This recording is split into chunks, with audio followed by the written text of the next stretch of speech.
길이요 진리요 생명이신 그리스도님 찬미 받으소서.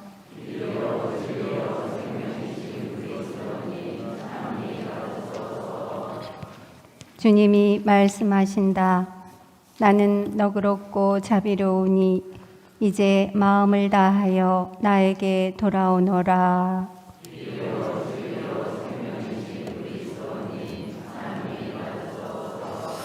주님께서 여러분과 함께 요한이 전한 거룩한 복음입니다.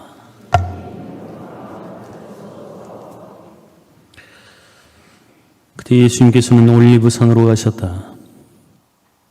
이른 아침에 예수님께서 다시 성전에 가시니 온 백성이 그분께 모여들었다. 그래서 그분께서는 앉으셔서 그들을 가르치셨다. 그때 율법학자들과 바리사이들이 간호마다 붙잡힌 여자를 끌고 와서 가운데에 세워놓고 예수님께 말하였다. 스승님, 이 여자가 간호마다 현장에서 붙잡혔습니다. 모세는 율법에서 이런 여자에게 돌을 던져 죽이라고 우리에게 명령하였습니다. 스승님 생각은 어떠하십니까? 그들은 예수님을 시험하여 고소할 구실을 만들려고 그렇게 말한 것이다. 그러나 예수님께서는 몸을 굽히시어 손가락으로 땅에 무엇인가 쓰기 시작하셨다. 그들이 줄곧 물어대자 예수님께서 몸을 일으키시어 그들에게 이르셨다. 너희 가운데 죄 없는 자가 먼저 저 여자에게 돌을 던져라. 그리고 다시 몸을 굽히시어 땅에 무엇인가 쓰셨다. 그들은 이 말씀을 듣고 나이 많은 자들부터 시작하여 하나씩 떠나갔다. 마침내 예수님만 남으시고 여자는 가운데에 그대로 서 있었다. 예수님께서 몸을 일으키시고 그 여자에게 여인아, 그 자들이 어디 있느냐? 너를 단죄한 자가 아무도 없느냐? 하고 물으셨다. 그 여자가 선생님, 아무도 없습니다. 하고 대답하자 예수님께서 이르셨다. 나도 너를 단죄하지 않는다. 가거라. 그리고 이제부터 다시는 죄짓지 마라.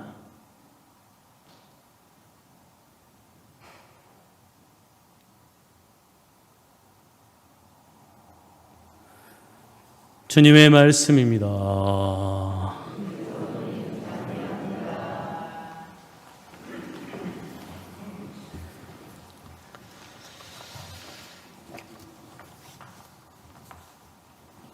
참 예수님,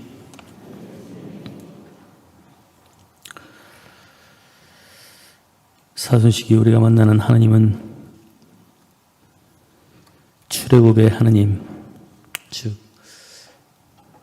우리를 억압하고 있었던 그 어떤 것으로부터 건네주시는 하나님이십니다. 그렇게 새로운 것을 주시는 그 하나님께서는 이전의 것들을 기억하지 않으시고 모든 것들을 새롭게 하십니다. 그것이 죄라면 더더욱 그렇습니다. 교회는 오늘 복음 속에 가늠한 여인의 그 이야기를 통해서 모든 것을 새롭게 하시는 하나님의 그 자비로운 권능이 예수 그리스도 안에서 드러난다고 말합니다. 아주 유명한 가늠한 여인의 이야기, 이것은 법과 자비라는 테두리 안에서 오랫동안 교회 안의 스캔들이었습니다. 초대교회는 당시 우리가 상상하기 어려울 만큼 엄격한 성윤리와 규범을 정해놓고 있었습니다. 하늘에 들어가기 위해서는 깨끗함이 아니면 함께할 수 없는 것이었고 대단한 참회와 보석이 있어야 한다고 여겼습니다. 그런데 오늘의 복음은 예수님께서 가늠한 여인에게 어떤 참회도 보석도 처벌도 없이 나도 너를 단죄하지 않는다 하고 말씀하십니다. 그러면 어쩌란 말인가? 그래서 초대교회는 자칫 신자들이 오해할 수도 있겠다 싶어서 성경에 포함시키는 일을 유예했습니다. 그러나 분명 하나님의 자비와 용서는 값없이 사서 먹고 마시는 것입니다. 예수 그리스도께서는 당신의 자비는 한없음을 강조하셨었습니다. 자비로우신 하나님 앞에서 그 누구라도 그 어떤 죄라도 용서받지 못할 죄가 없었던 것입니다. 물론 스스로 거부하지 않는다면 말입니다. 주님께서 말씀하십니다. 오늘아 우리 시비를 가려보자. 너희의 죄가 진홍빛 같아도 눈같이 희어지고 다음같이 붉어도 양털같이 되리라. 너희가 기꺼이 순종하면 이 땅에 좋은 수출을 먹게 되리라. 그러나 너희가 마다하고 거스르면 칼날에 먹히리라. 예수님께 끌려온 간음한 여인은 법에 의하면 현장에서 돌로 쳐 죽여야 합니다. 예수님의 적들은 그렇게 할 수 있었습니다. 그런데도 그들은 예수님께 올가미를 씌우려고 일부러 성전으로 끌고 왔습니다. 죄인은 이 여인이지만 예수님을 고발하려는 악한 의도를 지니고 있었던 것입니다. 법을 이용해서 사람들을 동요시켜 죄를 지은 이 여인도 그리고 처단하고픈 상대 예수님도 없애려고 한 것입니다. 그런데 그들의 계략은 보기 좋게 실패로 돌아갑니다. 아이러니한 것은 분명 시도는 악한 것이었는데 결과는 모두를 돌아보게 하고 비참한 죄인은 용서를 받았으며 없애려 했던 예수님은 오히려 자비로 하나님의 성전에 우뚝 서게 된 것입니다. 그러고 보면 주님께서 하시는 일은 참으로 놀랍고도 오묘합니다. 세상 안에서 종교라는 이름으로 제 입속을 챙기며 하나의 종교 정치 권력의 자리를 찾아야 된 자들에게 눈의 가시 같은 예수의 존재는 사라져야 할 적이었습니다. 자신들이 지었던 위선들은 그 자체로 보여지지 않는 어둠이기에 강렬한 빛의 존재는 그들의 그 두려움을 자극했던 것입니다. 그럴 때 이들은 사람들의 죄를 자극하기로 합니다. 눈에 보여지는 다른 이의 뚜렷한 죄를 들이밀면서 나의 죄들은 작아지게 하고 심지어 본래 없었던 것들처럼 만듭니다. 위선의 극치입니다. 그런데 거기에 우리는 동요되고 동참합니다. 다른 이의 허물을 더 큰 소리로 외쳐댈수록, 다른 이의 잘못에 더 큰 액션을 취할수록 나의 허물과 잘못들은 사라져가는 듯 보입니다. 갈라치의 명수, 혐오와 배제의 기술자들이 이 점을 이용합니다. 사람들은 서로를 자극하며 혈안이 되어 목소리를 높이고 손에 든 돌을 꽉 쥐고서 누군가 조금만 더 자극해 주기를 바랍니다. 마치도 그 돌을 던지는 순간 내 죄가 사해지는 듯이. 모두가 흥분된 이 상황 속에서 오직 한 사람만 평정심을 유지합니다. 냉정함과 온유함을 잃지 않습니다. 예수님께서는 당신을 다그치는 이들의 아우성을 뒤로 하고 땅바닥에 무엇인가를 쓰십니다. 예수님의 침묵, 그것은 무엇을 의미하는 것인가? 땅바닥에 무엇을 쓰셨는지에 대해 학자들은 여러 가지를 추론해내지만 복음서가는 그것에 주목하지 않습니다. 단지 땅바닥에 무엇인가를 쓰신 그 행위에 주목합니다. 그리고 예수님께서 침묵하신 그 시간이 대단히 소중한 시간이었음을 아무런 설명 없이 들려줍니다. 복음사가의 무설명, 그 침묵의 설명인 것입니다. 침묵, 그리고 한 말씀, 그저 한 말씀에 써내려감, 그리고 눈에 핏기를 세우고 목청껏 소리치며 돌을 한껏 쥔 이들의 손. 침묵.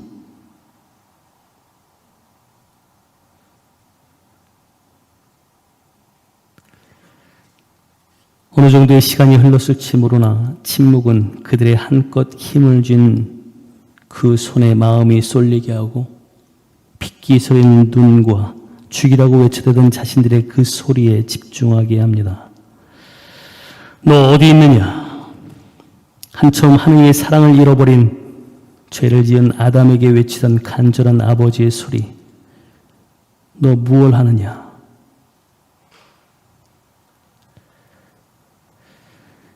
예수님께서는 그들 안에 침묵이 익어갈 무렵 너희 가운데 죄 없는 자가 먼저 저 여자에게 돌을 던져라 하고 말씀하십니다. 이렇게 넌지시 는 조용하면서도 웅장한 외침은 둘러선 사람들의 가슴을 후벼 팝니다. 주님께서 이렇게 던지시는 말씀 안에는 그 여인에게 죄의 있음이 포함됩니다. 그러나 다른 이를 심판하기 전에 너를 먼저 보라는 것입니다. 군중 속에 파묻혀 있던 이들은 그렇게 하느님 앞에 단 둘이 서 있는 자신들을 발견합니다. 그리고 나이 많은 이들부터 하나 둘 떠나갑니다. 에제키엘 예언자가 예언한 대로 심판은 나이 많은 이들부터 이루어진다는 것을 알았기에 자신을 돌아보는 성찰 또한 깊어진 것입니다. 침묵이 잠든 양심을 깨웁니다. 침묵이 시공의 시면을 건드리고 하느님과 단 둘이 대면하게 합니다. 그렇게 그들은 떠나고 예수님과 여인만 남았습니다. 성 아우구스티누스는 이 장면을 주석하면서 죄스러움과 자비만 남았다고 말합니다. 여인의 그 죄로 인한 비참함과 예수님의 자비만이 남았습니다. 요한복음서가는 이 장면을 보여주면서 마침내라고 말합니다. 그렇습니다. 군중들 또한 침묵 가운데 하나님과 단 둘이 대면하여야 하고 궁극적으로 나를 대면하는 이 단 하나의 인물, 이 여인처럼 나 또한 진정한 심판자 예수님과 단 둘이 대면해야 합니다. 우리는 그렇게 마침내 주님과 그렇게 단 둘이 남게 될 것입니다. 그 자들이 어디 있느냐? 너에게 죄를 묻던 사람들이 어디에 있느냐? 그리고 너를 힘들게 하던 너 또한 어디에 있느냐? 그 자들이 어디에 있느냐? 모르셔서 묻는 질문이 아닙니다. 너에게 죄를 묻던 그들이 떠나고 너를 둘러싸고 있던 그 무엇이 떠나고 이제 네 앞에는 당신만 있다는 것입니다. 그리고 당신이 말씀하십니다. 나도 너를 단죄하지 않는다. 이 말씀은 이 여인이 죄가 없다는 말이 아닙니다. 저들도 알고 나도 알고 너도 안다. 그러나 나를 만난 지금 너는 새롭다. 지금으로부터 오늘 지금 이 시간 이제부터 다시는 죄를 짓지 마라. 지금이 시작이다. 주님께서는 당신을 만난 지금 이 시간, 이 순간부터 새롭게 시작하기를 바라십니다. 우리의 주님은 과거의 하나님이 아니라 항상 현재 그리고 미래의 하나님이십니다. 그렇게 우리는 오늘 사도 바오로가 말하는 것처럼 뒤에 있는 것을 잊어버리고 앞에 있는 것을 바라보면서 희망찬 마음으로 살아야 합니다. 그것이 주님의 능력입니다. 예수님께서 다시는 죄짓지 말라고 엄중히 명하시는 것 안에는 잘못된 표적으로 나가지 말라는 의미가 담겨 있습니다. 무엇이 너를 올가매고 있는지 그것에서 자유로워져라. 구원자 나를 만났으니, 구원자 나를 알게 되었으니, 구원자 나에게 모든 것을 용서받았으니 네가 전부라고 여기던 그것에서 자유로워져라. 이에 대해 오늘 사도 바울은 이렇게 말합니다. 나는 나의 주 그리스도 예수님을 아는 지식의 지고한 가치 때문에 다른 모든 것을 해로운 것으로 여깁니다. 나는 그리스도 때문에 모든 것을 잃었지만 그것들을 쓰레기로 여깁니다.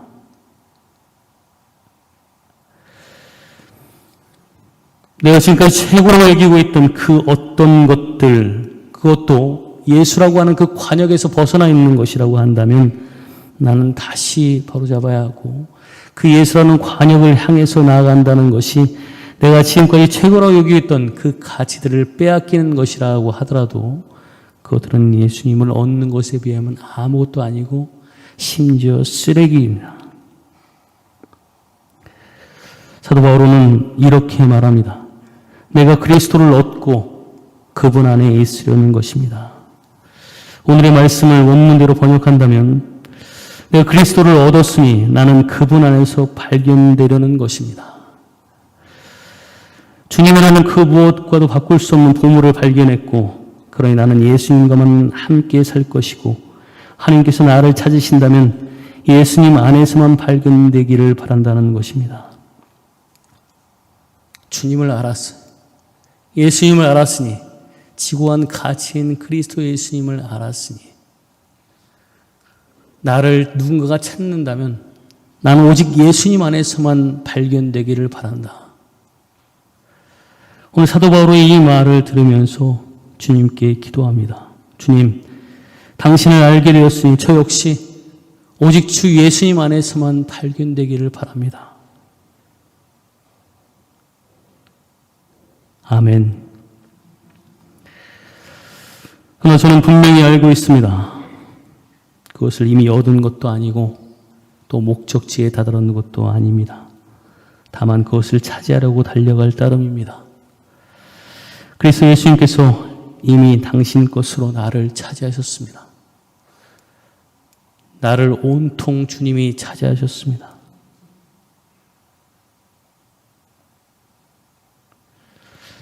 감추었다면,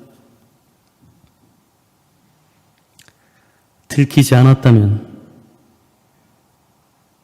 오히려 자유롭지 못했을 그 죄, 그리고 용서받지 못했을 그 죄, 주님 앞에 드러난 그 죄는 없던 죄가 아니라 없어진 죄가 되었습니다. 이것이 구원입니다. 주님 앞에 나와서 주님과 함께하는 가운데 온통 완전히 다 밝혀져 버린 나의 그 죄가 나를 은총으로 이끕니다. 죄가 없는 척, 죄가 아닌 척 그렇게 감추려 했던, 그렇게 감출 수 있다고 생각하는 그 죄는 나를 나락으로 빠뜨릴 겁니다. 나를 멸망으로 만들 겁니다. 그러나 주님 앞에 온전히 밝혀진 그 죄는 은총입니다. 하나님의 은총은 죄보다 크고 깊습니다.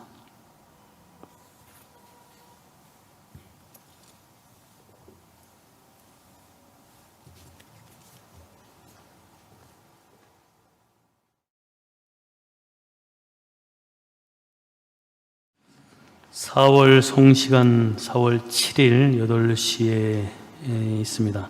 성소원의 미사 목요일 10시 미사로 거행되고 유아 세례 4월 9일 토요일 4시에 있습니다. 부활 성삼일 미사 목, 금, 토 모두 8시에 이루어지고 금요일 십자가 길은 3시에 있습니다. 부활 대축일 미사 부활 주일에는 07시 미사는 없습니다. 사순특강 마지막 시간 3차 사순특강이 4월 6일 수요일 8시에 있습니다. 생태 공동체 회복 실천합니다 라는 그런 주제로 성바오로따 수도에서 오셔서 강의를 해주시겠습니다. 견진 성사가 6월 5일에 있습니다. 견진 대상자들 신청해 주시고 총 6번에 걸쳐서 본당 신부들끼리 여러분들께 강의를 해드리도록 하겠습니다. 견진 대상자만이 아니라 모든 신자들 재교육 차원에서 강의를 들을 수 있겠습니다. 많은 분들 참여를 해 주시기 바랍니다. 견진교리 신청은 4월 3일 오늘부터 24일까지 2층 로비에서 신청을 받도록 하겠습니다. 여성 31차 그로실료 체험자 환영식 있습니다. 데레사대학 요세페 안부미사 4월 20일 11시에 있겠습니다. 어르신들 모두 함께 오셔서 미사에 참여해 주시기 바랍니다. 126차 애미 주말 안내해 드립니다. 4월 8일부터 10일까지 한마음 수련장에서 있겠습니다. 부활절 맞이 대성전 대청소 있습니다. 남성 총구역 주관으로 다음 주일이죠. 다음 주일 교증사 후에 청소가 있습니다. 여러분들 함께 동참해 주시기 바랍니다. 네, 모두 일어나시죠. 주님께서 여러분과 함께. 주님, 자비의 은총을 바라는 주님의 백성에게 강복하시어 저희가 청해야 할 것을 가르쳐 주시고 청한 것을 너그러이 베풀어 주소서. 우리 주 그리스도를 통하여 비나이다. 전능하신 천주 성부와 성자와 성령께서는 이 모인 모든 이에게 강복하소서. 주님을 찬양하며 삽시다. 감사합니다.